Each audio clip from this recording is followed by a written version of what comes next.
سمندر دنیا کے 3 حصوں پر مشتمل ہے۔ پانی کا ذخیرہ جو حیات انسانی کے لیے بے انتہا ضروری ہے، لیکن ایک خاموش تباہی کی سمت بڑھ رہا ہے۔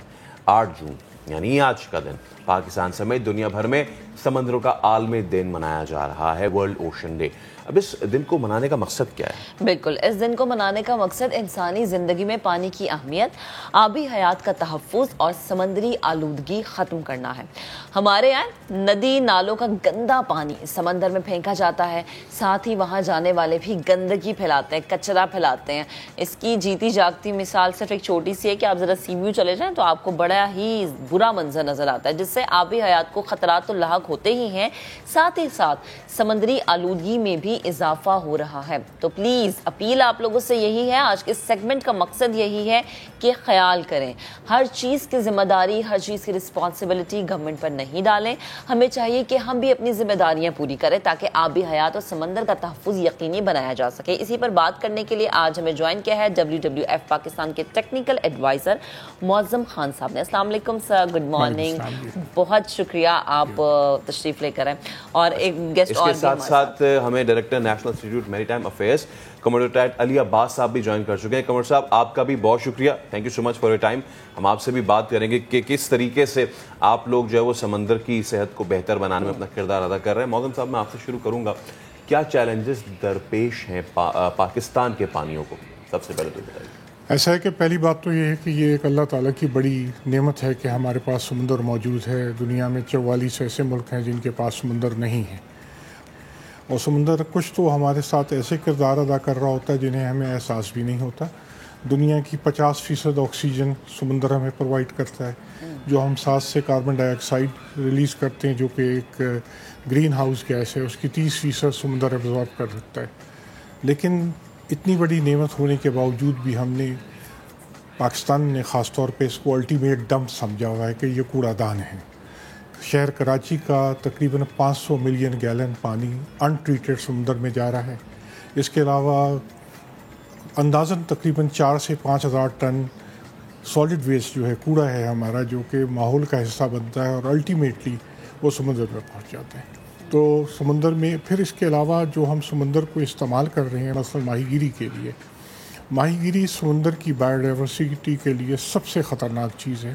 اس نے سمندر کے خاصے حصے کو بالکل صحرا کی شکل میں کنورٹ کر دیا ہے۔ تو سمندر کوئی نعمت ہونے کے باوجود بھی ہم بہت سارے ایسے کام کر رہے ہیں جس سے سمندر کی تباہی ہو رہی ہے۔ ضرورت اس چیز کی ہے، اور یہ سال جو ہے اس کا مقصد بھی ہے کہ سمندر کو زندہ کیا جائے، اس کی احیا کی جائے۔ ریوائٹلائزیشن اس کا مین تھیم ہے اس سال کا۔ تو ہمیں بھی، پاکستان میں بھی ہمیں چاہیے کہ ہم سمندر کو دوبارہ زندہ کرنے کے لیے جو چیزیں خراب ہو گئی ہیں ایکشن لیں۔ کچھ ایکشن ہم نے لیے ہوئے ہیں، لیکن بہت سارے کام کرنے کی ضرورت ہے۔ ان ایکشنز میں تو آپ کو بات کروں گا۔ میں ذرا کموڈور صاحب، آپ مجھے بتائیے گا کہ جو ہماری بحریہ ہو گئی یا اس سے جڑے دیگر ادارے، میری ٹائم سیکورٹی ایجنسیز ہو گئیں، ان کو کیا مشکلات درپیش آتی ہیں جب بھی ہم ہاربر کلیننگ کی بات کرتے ہیں، جب بھی ہم سمندروں کی صفائی کی بات کرتے ہیں؟ آپ لوگ اپنا کردار ادا کر رہے ہیں، لیکن چیلنجز کیا درپیش آتے ہیں؟ جی السلام علیکم۔ جیسا کہ آپ نے خود ہی بتایا، معظم خان صاحب نے بھی بتایا کہ یہ ورلڈ اوشن ڈے جو ہے وہ پوری دنیا میں 8 جون کو منایا جاتا ہے، اور اس کا مقصد جو ہے وہ لوگوں کے اندر اویئرنیس اجاگر کرنا کہ سمندر ہماری زندگی میں کتنا اہم ہے۔ اور آپ کو یہ سب زیادہ لوگوں کو اندازہ ہے کہ اوشنز جو ہیں، oceans they are known as lungs of the earth. ہمارے پلانٹ ارتھ میں تقریباً 50% جو آکسیجن ہے وہ سمندر پروڈیوس کرتے ہیں، اور اسی طرح تقریباً 40% کاربن ڈائی آکسائڈ یہ ابزارب کرتے ہیں۔ اور اس کے علاوہ یہ پوری دنیا میں فوڈ سیکیورٹی، یعنی پروٹین کا تقریباً 50% حصہ جو ہے وہ پوری دنیا میں پروٹین سمندر سے حاصل کی جاتی ہے۔ ہمارے ملک میں اس کی اہمیت کچھ اس سے بھی زیادہ ہے، اس لیے کہ ہمارے آپ کو پتہ ہے کہ لینڈ بارڈرز اور باقی ساری تجارت جو ہے وہ سارا ہمارا جو سمندر کے اوپر انحصار ہے، ہماری یہ لائف لائن ہے۔ جتنی ہماری امپورٹس ہیں، ایکسپورٹس ہیں، چاہے وہ انرجی کی ہوں، تیل کی ہوں، یا ایڈیبل آئل یا فوڈ، جتنا بھی آتا ہے وہ سمندر کے راستے میں آتا ہے۔ اس کے علاوہ ہمارے قدرتی وسائل جو ہیں جس میں فشریز ہے، کاربن ہائیڈرو کاربنز ہیں اور بہت ساری معدنیات ہیں جو ہم مستقبل میں اس کے فائدہ حاصل کر سکتے ہیں. لیکن ہوتا یہ ہے کہ ہم غیر ارادی طور پہ سمندر کو پولیوٹ کرتے ہیں اور اس کی بایو ڈائیورسٹی کا خیال نہیں رکھتے. جیسا کہ ابھی معظم صاحب نے بھی بتایا ہے کہ یہ پولوشن جو ہے انوائرمنٹ کے اندر پولوشن جو ہماری انڈسٹری اور ہماری گاڑیاں ہوا کے اندر کاربن ڈائی آکسائڈ کر رہے ہیں اور اس کی گلوبل وارمنگ آ رہی ہے اور ہمیں یہ بہت ضرورت ہے. بالکل سر، ضرورت اسی چیز کی، تبھی ہم چاہ رہے ہیں کہ ہمارے اس پلیٹ فارم سے جتنی آگاہی ہم پھیلا سکتے ہیں اتنی آگاہی لوگوں کو ہو. معظم صاحب، جب آگاہی کی بات ہوتی ہے تو اویئرنیس پروگرامز بھی ہوتے ہیں، پلاننگز بھی کی جاتی ہے. میں بڑا جو کہ ہر انسان کے ذہن میں سوال آئے گا کہ آخر ہو کیا رہا ہے، ہم سمندر کو بچانے کے لیے، اس کی کیئر کرنے کے لیے کون کون سی پلاننگز پہ کام کریں، آگے کیا کرنے جا رہے ہیں؟ دیکھیے، جتنے ملک کے ہمارے سمندر سے ریلیٹڈ ادارے ہیں یا جو کنزرویشن سے ادارے ہیں، یہ بہت اہم کام کر رہے ہیں اور اس میں میڈیا کا بھی بہت بڑا رول ہے. لوگوں کو جتنا احساس اس وقت سمندر ماحول یا جو ہماری حیات ہے، سمندری حیات یا جہاں قدرتی حیات جتنی بھی ہے، اس کے بارے میں معلومات ہے، وہ آج سے 10 سال پہلے لوگوں کو نہیں تھی. تو یہ میڈیا کا کردار ہے. لیکن ابھی بھی آگاہی کا جو لیول ہے بہت کم ہے. لوگوں کو سمندر کی اہمیت کا اندازہ نہیں ہے. بہت ساری انیشیٹو ہیں، جیسے WWF ہے جو میرا ادارہ ہے. ہمارے پاس ریگولر کام ہو رہے ہیں جس میں لوگوں کو اویئر کرنا ہے کہ سمندر کی کتنی اہمیت ہے، کیا بایو ڈائیورسٹی ہے، کیا ہم اس کو کس طرح خراب کر رہے ہیں، کس طرح اس کو محفوظ کر رہے ہیں. اور گزشتہ کئی سالوں سے تو ہم نے اس میں جو کوسٹل کمیونٹیز ہیں، خاص طور پہ ان کی خواتین کو، ان کے لیے بھی پروگرام شروع کیے ہیں. اور ایک پروگرام ہمارا بڑا مشہور ہے جو شیروز ہے، یعنی خواتین میں جو ہیروز کا کردار ادا کریں. ان شیروز نے جو اویئرنیس کوسٹل کمیونٹیز میں کی ہیں، وہ ہم نے میرے خیال میں 70 سال میں تو نہیں دیکھی. لوگوں میں خاصی اویئرنیس ہے، لوگ جانتے ہیں، لیکن یہ سمجھ لیجئے کہ ابھی بھی بہت تھوڑی ہے. اس سے بہت کچھ کرنے کی ضرورت ہے. بچوں کو، آنے والی نسلوں کو، یا جو لوگ جو ڈیسیجن ٹیکنگ پہ ہیں، ان کو بھی اویئرنیس کی ضرورت ہے. یہ صرف ہم عام آدمی کے لیے نہیں ہے، ہر ایک کے لیے ضروری ہے کہ ہم اس کو اویئر کریں. صاحب، یہ جو آپ نے شیروز والی بات بھی بتائی، میں چاہوں گا کہ یہ بھی، اور ابھی ریسنٹلی ٹھٹا سے بھی ایک بڑی زبردست سٹوری نکل کے آئی ہے کہ جہاں پہ 2 کلینز تھے جو کہ آپس میں لڑ رہے تھے. ان کا اونٹ جو ہے وہ جا کے تو وہ کھا جاتے تھے مینگرووز. لیکن اب مینگرووز کی اہمیت کو WWF نے اتنا زیادہ ان کو اجاگر کی ہے. Now they don't fight. اب وہ دونوں مل کے جو ہے وہ ان مینگرووز کی حفاظت کرتے ہیں. یقیناً دیکھیے، خواتین کا کردار ہماری فشریز میں، ہماری ساحلی زندگی میں نہ ہونے کے برابر ہے. لیکن پھر بھی ان کو ایکٹیویٹ کرنا، ایک کمیونٹی گڈانی میں خواتین کی ہے جو جال بنتی ہے. ان کا صرف کام جال بننا ہے اور وہ اپنے شوہروں سے زیادہ کماتی ہیں. تو آپ اس کمیونٹی کو جا کے دیکھیں، ان کے گھر بہتر ہو گئے ہیں اور ان کی جو لائیولی ہوڈ ہے، جو ان کے بچے ہیں صحت مند نظر آتے ہیں.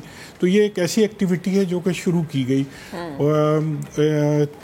کراچی کے ساتھ ہی جو ہمارا ککا پیر کا علاقہ ہے، وہاں پر ایسی خواتین ہیں، انہوں نے اپنی ایک آرگنائزیشن بنائی ہوئی ہے، موتی انجم والا. اور وہ اتنا کام کر رہی ہیں، یعنی وہ تقریباً گزشتہ 30 سالوں سے انہوں نے مینگروو کی ریسٹوریشن پہ جو کام کیا ہے، وہ یقیناً سمجھ لیجئے کہ ہمارا یہ جو خاتون جن کا میں ذکر کر رہا ہوں، وہ ہمارے لیے ایک شیروز ہیں. اور وہ ہم انہیں کہتے ہیں کہ یہ پاکستان کی مینگروو لیڈی ہیں، کیونکہ انہوں نے پوری زندگی اس کام کے لیے کر دی. اپنے رشتہ داروں کو بھی ضائع کیا، اس علاقے میں کئی لوگوں کے قتل بھی ہوئے مینگروو کے نام پہ. لیکن خواتین کا کردار اس میں، جو کہ گزشتہ 70 سالوں میں نہیں تھا، اب بہت بڑھ گیا ہے. اور اس میں این جی اوز کا بہت بڑا کردار ہے اور WWF نے بھی اس میں بڑا رول پلے کیا. بالکل سر. کوموڈور صاحب، آپ کی جانب آتی ہو، جیسے کہ ہم بات بھی کریں کہ آگے مزید پلاننگز کیا ہے، اسپیشلی اویئرنیس کے حوالے سے. مجھے یہ لگتا ہے کہ گزشتہ سالوں کے حوالے سے اگر ہم کمپیئر کریں تو لوگوں کو شاید اتنا آئیڈیا نہیں ہے کہ سمندر کا بھی ایک عالمی دن ہوتا ہے. سمندر ایک بہت اہمیت کا حامل ہے. تو پلیز آپ بتائے گا کہ آپ کے اینڈ سے مزید کیا کیا پلاننگز کی جا رہی ہیں کہ لوگوں کو بتایا جائے کہ بالکل سمندر کو صاف بھی رکھنا ہے، اس کو آلودہ نہیں کرنا. جی بہت شکریہ. اس سلسلے میں ہمارا ادارہ جو ہے نیشنل انسٹیٹیوٹ آف میری ٹائم افیئرس، ہم ہر سال اس کو منعقد کرتے ہیں، اور اس سال بھی ہم نے کل جو گزری ہوئی کل کو ایک بہت بڑا سیمینار کیا ہے، انٹرنیشنل لیول کا سیمینار کیا ہے، جس میں پاکستان سے بھی اور دنیا بھر سے ایکسپرٹ آئے اور انہوں نے بات کی اور اس چیز کو اجاگر کیا۔ اب یہ ہے کہ ہماری جو لا انفورسمنٹ ایجنسیز ہیں، جیسے ہمارے جو ادارے ہیں، پاک بحریہ ہے، پاکستان میری ٹائم سیکیورٹی ایجنسی ہے، ان کو کیا مشکلات پیش آ رہی ہیں۔ آپ کو پتا ہوگا کہ لوگ ٹورزم کرتے ہیں اور ڈائیونگ کرتے ہیں، اور یہ ساری چیزیں یہ بھی بہت ضروری ہے پاکستان میں ٹورزم کے لیے، لیکن اس سے ہماری کورل ریفز ہیں وہ ڈیمیج ہو رہی ہیں، اس میں یہ ایک ہمارے پاس چیلنج ہے۔ اس کے علاوہ فشنگ ہے، اوور فشنگ ہوتی ہے، لوگ جو ہیں وہ صحیح اچھے جو نیٹ ہیں وہ نہیں استعمال کرتے، بلکہ ایسے نیٹ استعمال کر رہے ہیں جس سے فش جو ہے وہ تباہ ہو رہی ہے، یعنی فش بھی پکڑی جاتی ہے اور ان کے بچے جو فش چھوٹے بیبی فش ہوتے ہیں، جو جووینائلز ہوتے ہیں، وہ بھی پکڑے جاتے ہیں۔ اس کے علاوہ ان چھوٹی بیبی فش کا کاروبار ہوتا ہے، اور یہ ہماری بایو ڈائیورسٹی کو اور فشری ریسورس کو تباہ ہو رہی ہیں۔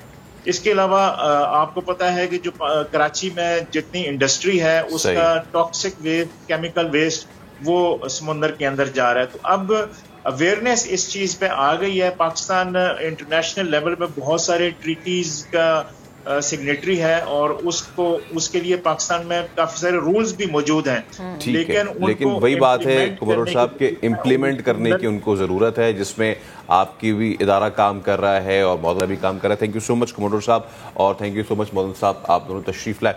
اور بات کہنے کی یہ ہے کہ صرف ایک دن کو منانے کے طور پہ کہیں بیچ کلیننگ ہو جائے گی اور کہیں دیگر چیزیں ہو جائیں گی، کیا یہ کافی ہے؟ کیا یہ انف ہے کہ کتنا ہم ڈیمیج کر چکے ہیں؟ اپنے پروگرام میں پہلے بھی دکھا چکے ہیں کہ اس طریقے سے ہمارے کورل ریفز جو ہیں وہ بھی نقصان میں آ رہے ہیں، تو کیا ایک دن کافی ہے؟ یہ ایک سوال ہے۔